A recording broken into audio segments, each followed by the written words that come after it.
Donc ici, on va voir que si on veut conserver l'aspect des traits dans la procédure de peinture dynamique qui va suivre, si on veut conserver le fait qu'il soit symétrique, il y a une astuce. Et pour ça, je sélectionne tout simplement la répétition miroir par la petite cible ici, puis objet, décomposer. Donc je décompose l'objet et le fond. OK. J'obtiens dans la palette des calques un groupe avec 2 répétitions miroirs dedans. Donc en fait ce sont juste des groupes. Donc maintenant je vais faire objet dissocié. Voilà, le groupe qui contenait ces 2 groupes a disparu. Il me reste à faire à nouveau objet dissocié. Voilà, je ne vois plus que ce qu'il y avait à l'intérieur de ces 2 groupes, c'est-à-dire un écrêtage, un système de masquage. Maintenant, je fais objet, masque d'écrêtage, annulé.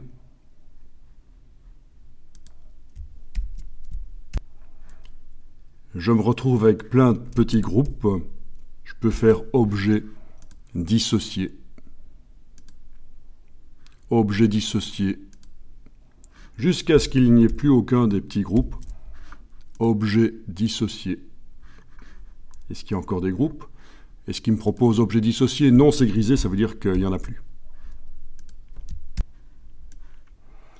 Donc si je résume,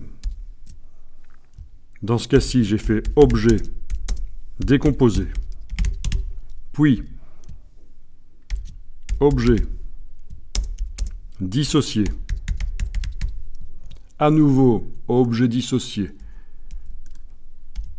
jusqu'à ce que je me retrouve avec des groupes d'écrêtage du masquage, et là je fais objet masque d'écrêtage, annulé. Puis je recommence, objet dissocié, autant de fois qu'il faut. Donc, je me retrouve bien avec plein de formes. Ce ne sont plus des traits avec une broche dessus, mais si je fais commande Y, on voit bien que ce sont maintenant des formes. Commande Y. Et je vais passer à la peinture dynamique. Mais donc, par rapport à la méthode précédente ici, les yeux, tout était symétrique. C'est ça qui peut être intéressant. Donc, des vecteurs de chaque côté, ça a été décomposé. Alors, si je veux colorer les différentes parties, eh bien, on va tester, on va voir ce que ça donne, malgré qu'il y a des trous. On teste comme ça, sur cette version-là. Alors, ce serait peut-être bien de l'enregistrer sous un nouveau nom. Voilà, vous l'avez enregistré sous un nouveau nom. Et ensuite, je vais l'enregistrer sous test peinture. Mais premier test peinture, on va dire. Premier test peinture. Parce qu'on va peut-être être amené à aller rechercher la version d'avant. Quand la peinture, là, si on voit que les trous sont vraiment trop grands et que ça ne marche pas. Je viens d'enregistrer la 17 et j'ai indiqué que c'est le premier test peinture qu'on va faire. Si vous n'êtes pas tout à fait synchro avec moi au niveau des numéros, c'est pas grave. Donc à la demande de certains utilisateurs, Adobe a mis au point un système de peinture, de remplissage de formes non fermées. Parce qu'avant, dans Illustrator, il fallait fermer les formes et ça donnait un côté infographique aux illustrations, c'était foireux. Donc maintenant, on n'est plus obligé de fermer. Donc vous allez faire tout sélectionner. Ah, il y a l'image là qui se sélectionne aussi. Ça, c'est ennuyeux. On a l'image qui est là à côté, le lion. Où est-ce qu'elle est? Ouais, elle est là tout au-dessus. On va la supprimer. Vous allez la prendre avec la flèche noire, vous allez cliquer à côté, puis cliquer sur elle. Il n'y a que elle qui se sélectionne, touche suppression. Voilà, on se débarrasse de ça. Sinon, ça va parasiter le processus de peinture dynamique. Donc, CTRL A sur le PC, commande A sur le Mac. Et on va demander objet peinture dynamique créé. Et voilà, on a un groupe de peinture dynamique.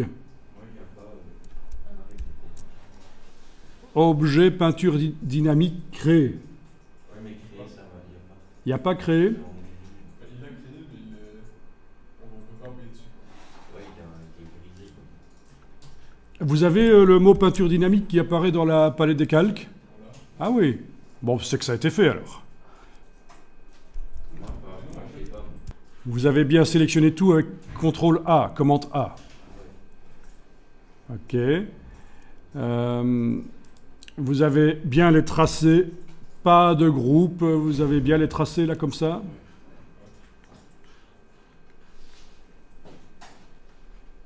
Tiens, tiens. Bon, le problème, c'est peut-être le repère. Regardez, chez moi, j'ai enlevé l'œil en face du repère qui est tout en bas. Donc, du coup, il ne se sélectionne pas avec. Donc, enlevez l'œil en face du repère, réessayez. CTRL A, commande A, objet, peinture dynamique, créé. Voilà, voilà. Donc, il fallait vraiment, avant de faire la peinture dynamique, c'était bien de faire, mais déjà, décomposer la répétition miroir. Ensuite, ça avait créé plein de groupes. J'ai fait objet dissocié plusieurs fois. À un certain moment, il ne restait plus que écréter le groupe. C'est un masque. J'ai fait objet, masque d'écrétage annulé. S'il y avait encore des groupes, j'ai fait objet dissocié plusieurs fois. Finalement, il n'y a plus aucun groupe. Le repère n'est pas affiché. L'image du dessus, je l'ai supprimée. J'aurais pu l'enlever de l'affichage aussi. Hein, l'image, la photo qui était à droite là. Et on a fait objet, peinture dynamique créée. Voilà. Et alors, on va aller chercher les outils de manipulation de la peinture dynamique. Donc, derrière l'outil concepteur de forme, qui est capable du pire comme du meilleur, c'est un espèce de Pathfinder. C'est issu de la version tablette de Illustrator, en fait, hein, le concepteur de forme. Mais il ne nous intéresse pas ici. On pourra en parler plus tard du concepteur de forme. Derrière l'outil concepteur de forme, vous avez les deux outils qui nous intéressent. Le pot de peinture, mais on ne va pas l'utiliser. C'est surtout l'outil de sélection de peinture dynamique qu'on va utiliser. Alors, vous entrez là-dedans. Vous allez éventuellement jusqu'à la barre verticale. Et vous avez les trois outils qui sont là flottants. Et alors ici, vous avez l'outil de sélection de peinture dynamique. Et vous allez pouvoir tenter de sélectionner des formes. Mais apparemment, à part les traits, on n'arrive pas à sélectionner grand-chose. C'est pas grave.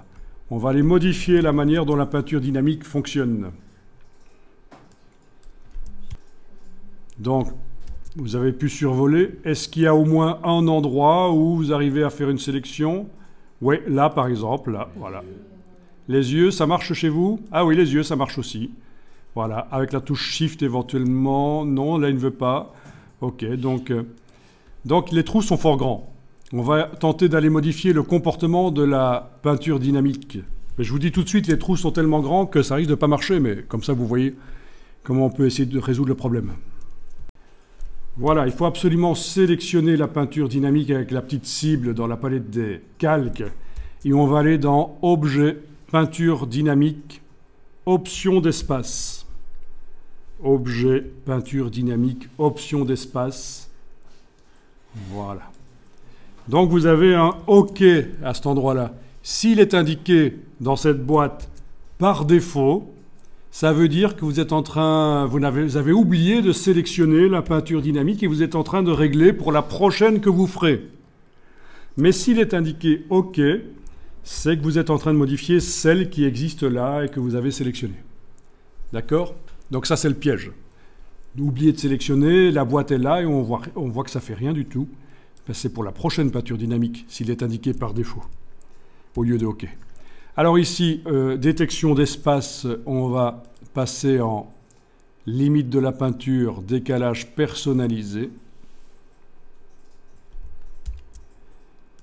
Et là, vous allez pouvoir indiquer un grand décalage. Alors essayons 25, touche tabulation. Ah, il a l'air de bien vouloir. Je vais exagérer, je vais mettre 150, touche tabulation. Ah ben le maximum c'est 25,4. Un pouce anglais, 25,4 mm. Ok. Eh bien, on va pouvoir tester là. Et alors, qu'est-ce qu'on remarque avec... donc, voilà. Avec la flèche noire, je peux cliquer à côté. Avec la flèche noire, je peux cliquer à côté. Et j'utilise donc l'outil de sélection de peinture dynamique. Et là, je vois qu'on arrive à sélectionner. Mais c'est toujours pas génial, vous voyez. Il n'y a vraiment que deux zones que j'arrive à sélectionner. Le bas ici, ou le haut, là, voilà. Je ne vais pas pouvoir faire grand-chose comme coloriage différent avec seulement deux zones. Les traits sont vraiment très grands, très ouverts.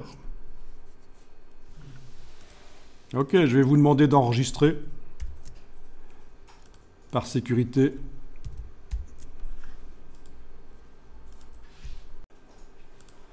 Bien, alors ce que vous allez faire, c'est ceci. Vous allez prendre le crayon.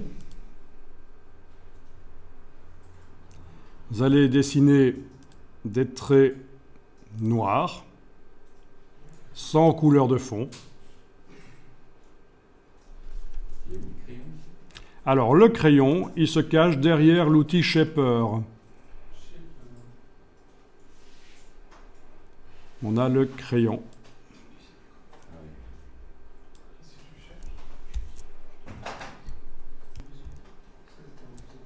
Et vous allez boucher les trous avec le crayon, comme ça.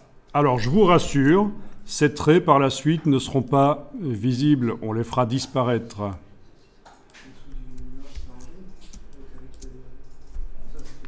Donc, vite fait, parce que de toute façon, ils disparaîtront, vous utilisez l'outil crayon.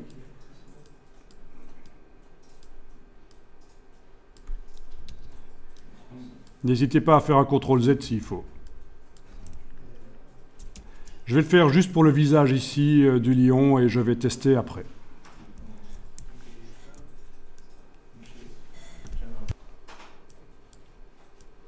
Voilà. Bien.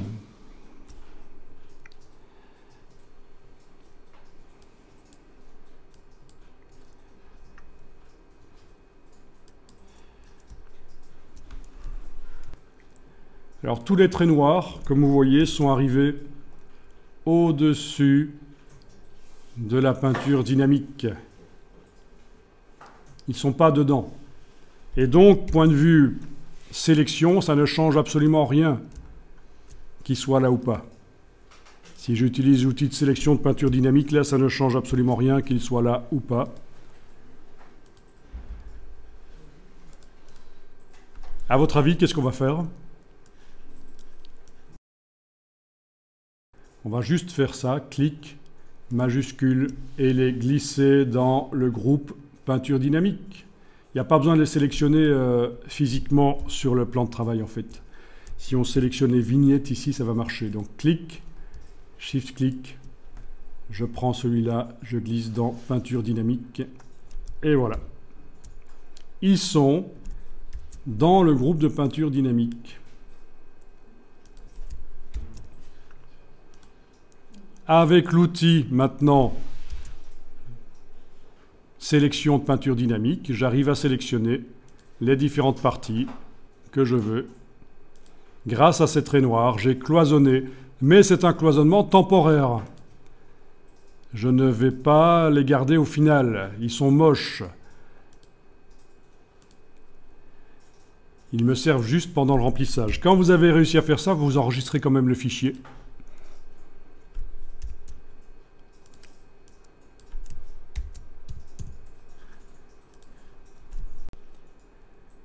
Et donc voilà, à partir de là, je vais peut-être aller chercher le nuancier, menu fenêtre nuancier. Dans le nuancier, on a des couleurs pleines.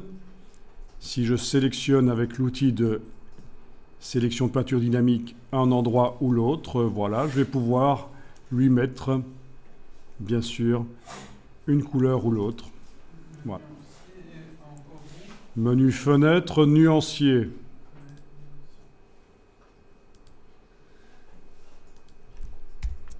Voilà.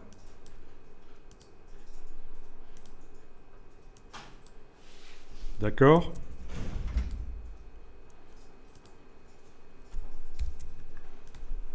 Bon, pour voir ce que ça donne, vous pouvez cliquer à côté.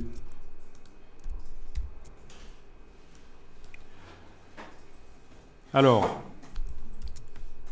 là, je vais sélectionner un des traits verts dans ce cas-ci. Il s'agit d'une forme en réalité. Si je fais commande Y et que je clique vraiment à côté, vous voyez, ce sont des formes. Les traits d'origine ont été transformés en formes. Donc on n'a que des formes ici. Commande Y, je reviens à la version couleur. Voilà. Et ça se voit.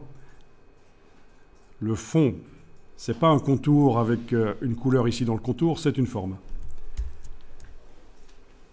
Alors si je veux modifier toutes les couleurs vertes, tous les traits verts, je dois, avec la touche Shift, aller activer les autres. Avec la touche majuscule. Non, c'est foireux. On va faire ceci, on va sélectionner juste le premier. Et alors, il y a une astuce, Illustrator, et vous seriez étonné, il y a des gens qui utilisent Illustrator depuis longtemps, il y a des gens qui utilisent Illustrator depuis longtemps et qui ne connaissent pas l'astuce, et alors ils perdent un temps fou. Vous pouvez demander à Illustrator de vous sélectionner automatiquement toutes les formes de l'illustration qui ont les mêmes caractéristiques que celles que vous avez sélectionnées là. Alors on va voir, sélection, identique, couleur de fond, sélection, identique, couleur de fond, et voilà, tous les traits verts sont sélectionnés. Je vais leur mettre par exemple un trait brun très foncé, comme ça. Voilà, je clique à côté, et voilà. Même chose pour les traits orangés, je vais le faire pour les traits orangés ici. Je clique sur n'importe quel trait orangé,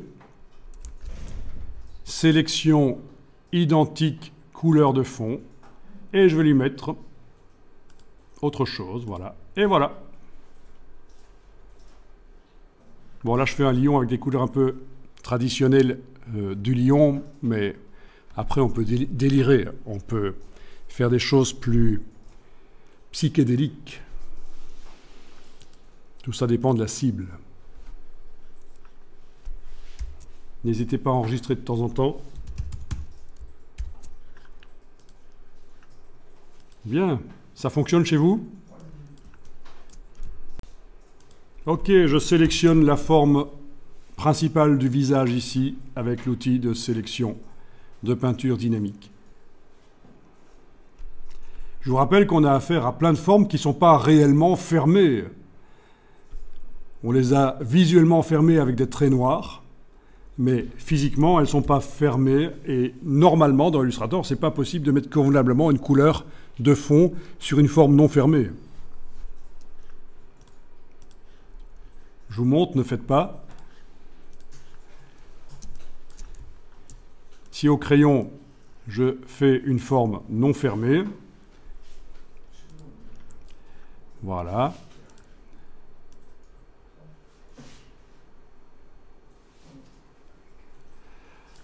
Ok. J'essaye de mettre une couleur de fond.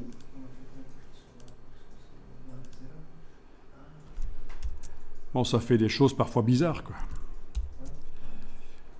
Si j'essaye de faire une forme en plusieurs traits non fermés, leur mettre une couleur. Voilà. C'est infographique, vous voyez, c'est... Donc la peinture dynamique, elle est utile pour ça.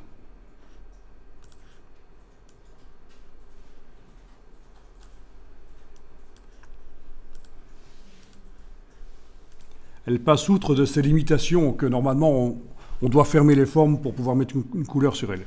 Donc je disais, je vais sélectionner la grande forme ici. Et bien sûr, je vais pouvoir mettre un dégradé. Donc allez-y, mettez un dégradé là où vous voulez.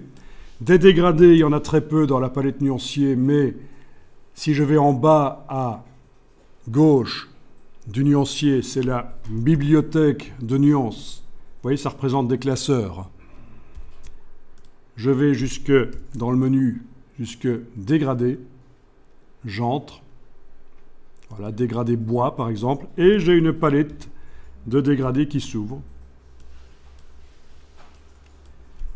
Je vais demander dans la palette bois qui s'est ouverte d'avoir des vignettes plus grandes. Donc menu de la palette affichage par grande vignette.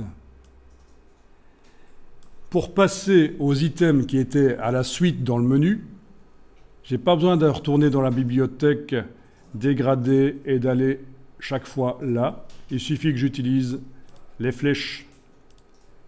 Voilà. Et bien sûr, on peut aussi faire ses propres dégradés dans Illustrator, évidemment. Donc là, je vais aller appliquer un dégradé. Voilà.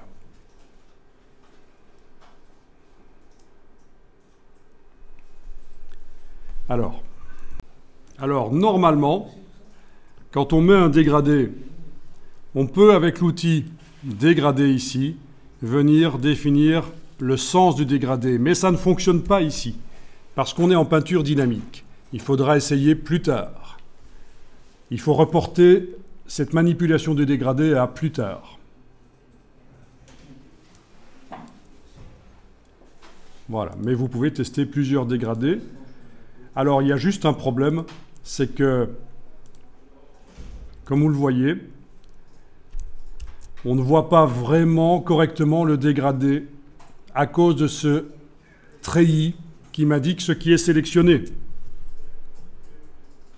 Et c'est là que je peux éventuellement demander affichage, masquer le contour de sélection.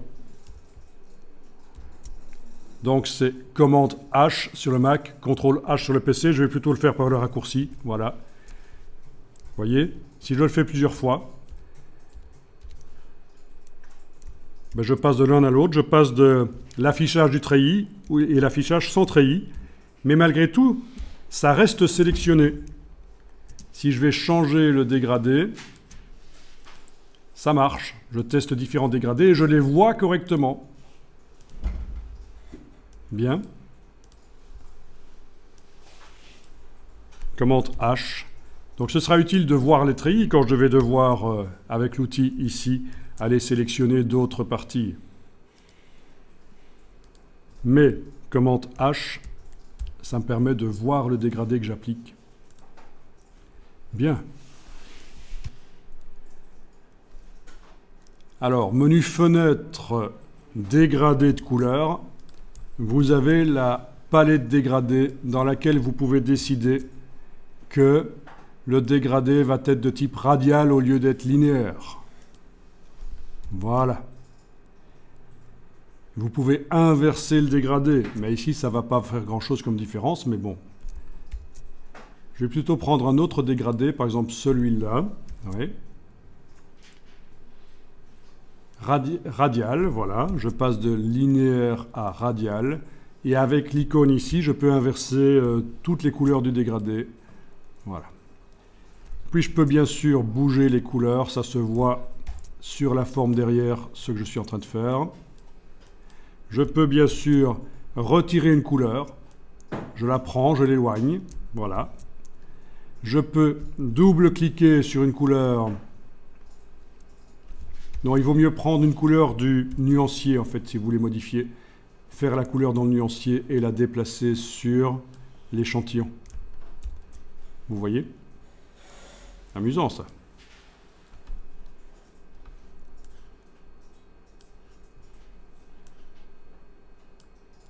Voilà, donc ce sont les utilisations habituelles des dégradés en fait. Donc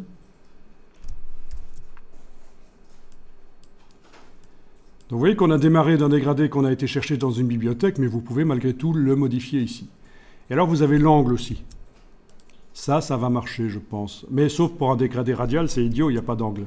C'est plutôt pour un linéaire que l'angle servira. Voilà.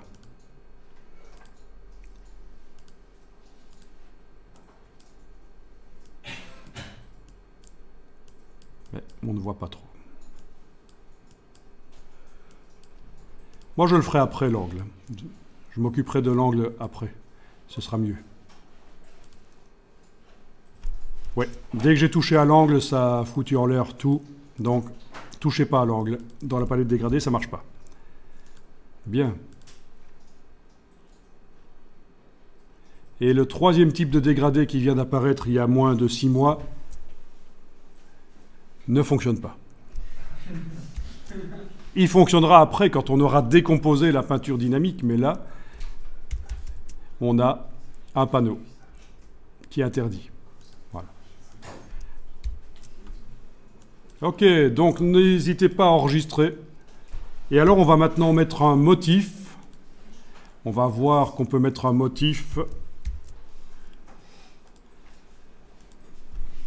Donc, avec l'outil sélection de peinture dynamique, je vais aller sélectionner quelque chose, mais je ne vois pas quand je sélectionne, puisque j'ai masqué. Il faut que je fasse CTRL-H sur le PC, Command-H sur le Mac, pour arriver à sélectionner une partie. Ah tiens, je n'avais pas été mettre des petits traits noirs, donc ça sélectionne plus que ce que ça devrait, c'est pas grave, on va faire avec.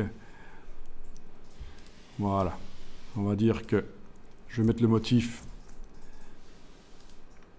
Ouais, j'aurais dû mettre des traits noirs. Bah écoutez, je vais quand même les mettre. Pour cloisonner.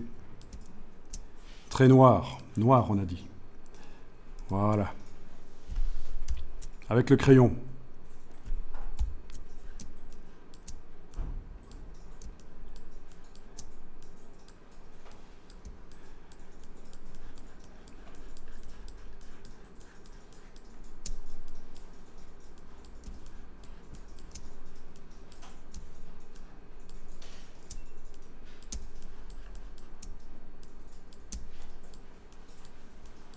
Bon, ça devrait être bon, là.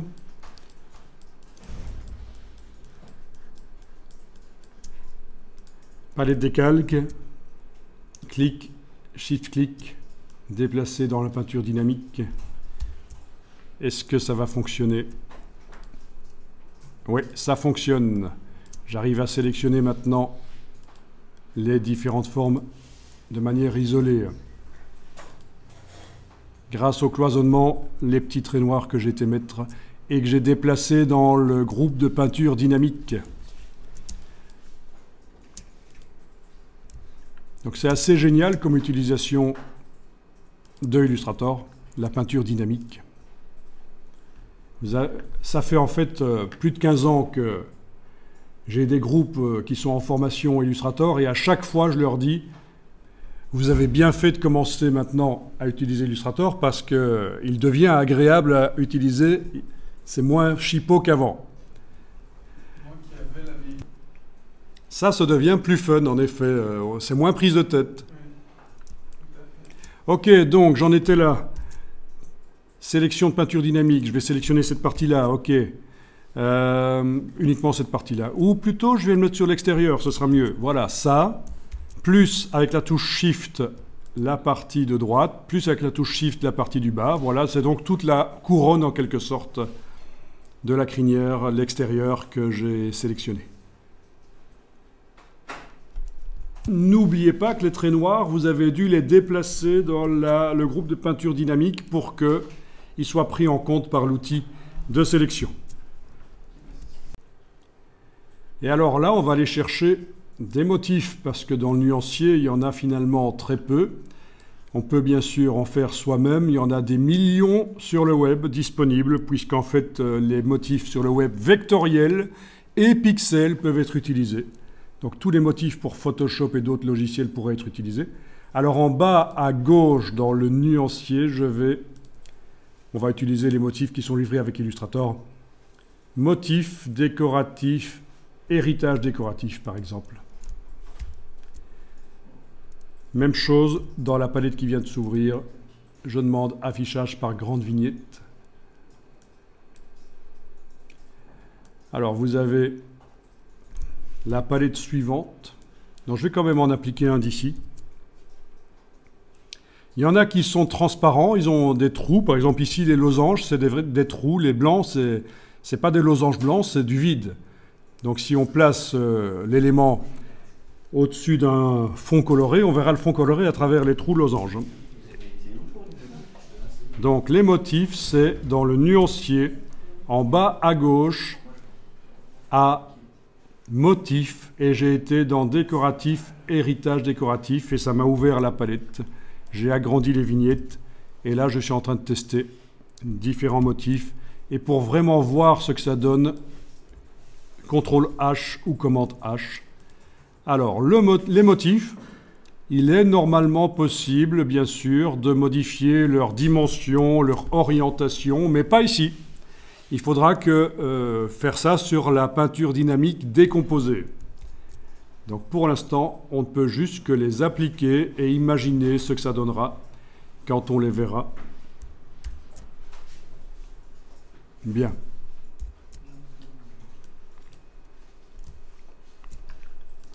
N'hésitez pas à enregistrer de temps en temps, c'est toujours bien. Pour les archives, pour voir la progression. Ici, avec l'outil de sélection de peinture dynamique, je sélectionne une autre partie, celle-là par exemple. Commande H pour vérifier que j'ai bien sélectionné. Oui, on voit les petits points. Et je vais mettre un motif. Alors, le motif suivant, en fait, la palette suivante de motifs, c'est les Vonster. C'est sympa, ça date de la version 8 de Illustrator. Voilà. Et ça a été créé par Von Glischka, qui est un graphiste. Je vais vous montrer sur LinkedIn, il est très actif. Voilà, dans LinkedIn, j'ai juste tapé Von Glischka, et le voilà. Donc les motifs Vonster, ça vient de son nom, et il a couplé ça à Monster, hein, Von Glischka Monster, Vonster. Donc il fait pas mal de choses, il a pas mal d'activités au niveau du graphisme. C'est intéressant de le suivre. Tiens, là, il vient de faire un cours sur LinkedIn, puisque LinkedIn a des cours. Et c'est, vous voyez, sur le copyright pour les créatifs. Donc, mais il faut être abonné à LinkedIn pour y avoir accès. À moins peut-être qu'une leçon ou deux, ce sera possible. Voilà. Bon, ça, c'était juste la petite parenthèse pour expliquer les motifs Vonster. Qu'est-ce que c'est que ça? Ils sont très populaires parce qu'ils sont depuis la version 8 de Illustrator. Donc, ça fait... version 8, c'était 2005 peut-être. Il faudrait que j'aille voir sur Wikipédia l'histoire de Illustrator. Dans la version anglaise, la page Illustrator, sur Wikipédia anglais, il y a tout le détail des versions, quand c'est sorti, quel était le numéro, qu'est-ce que ça a apporté comme fonctionnalité, etc. Mais on ne va pas faire ça ici.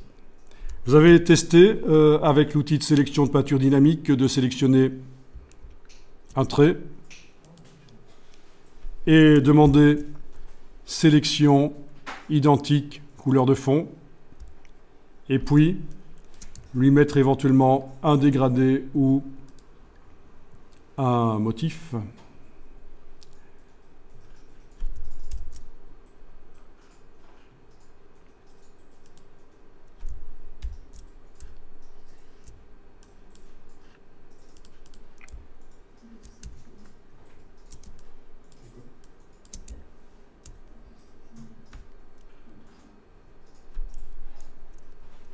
Ok, je vais sélectionner ceci et demander également sélection identique couleur de fond parce que je voudrais changer le motif que j'avais mis.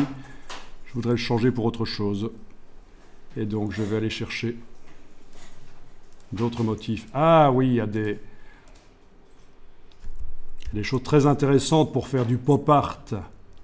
des trames, éventuellement, comme vous voyez. Il y a aussi des traits très intéressants. Voilà. Idéalement, on devrait faire plusieurs versions et faire des tests. Ce serait bien. Pour pouvoir comparer ce qu'on fait.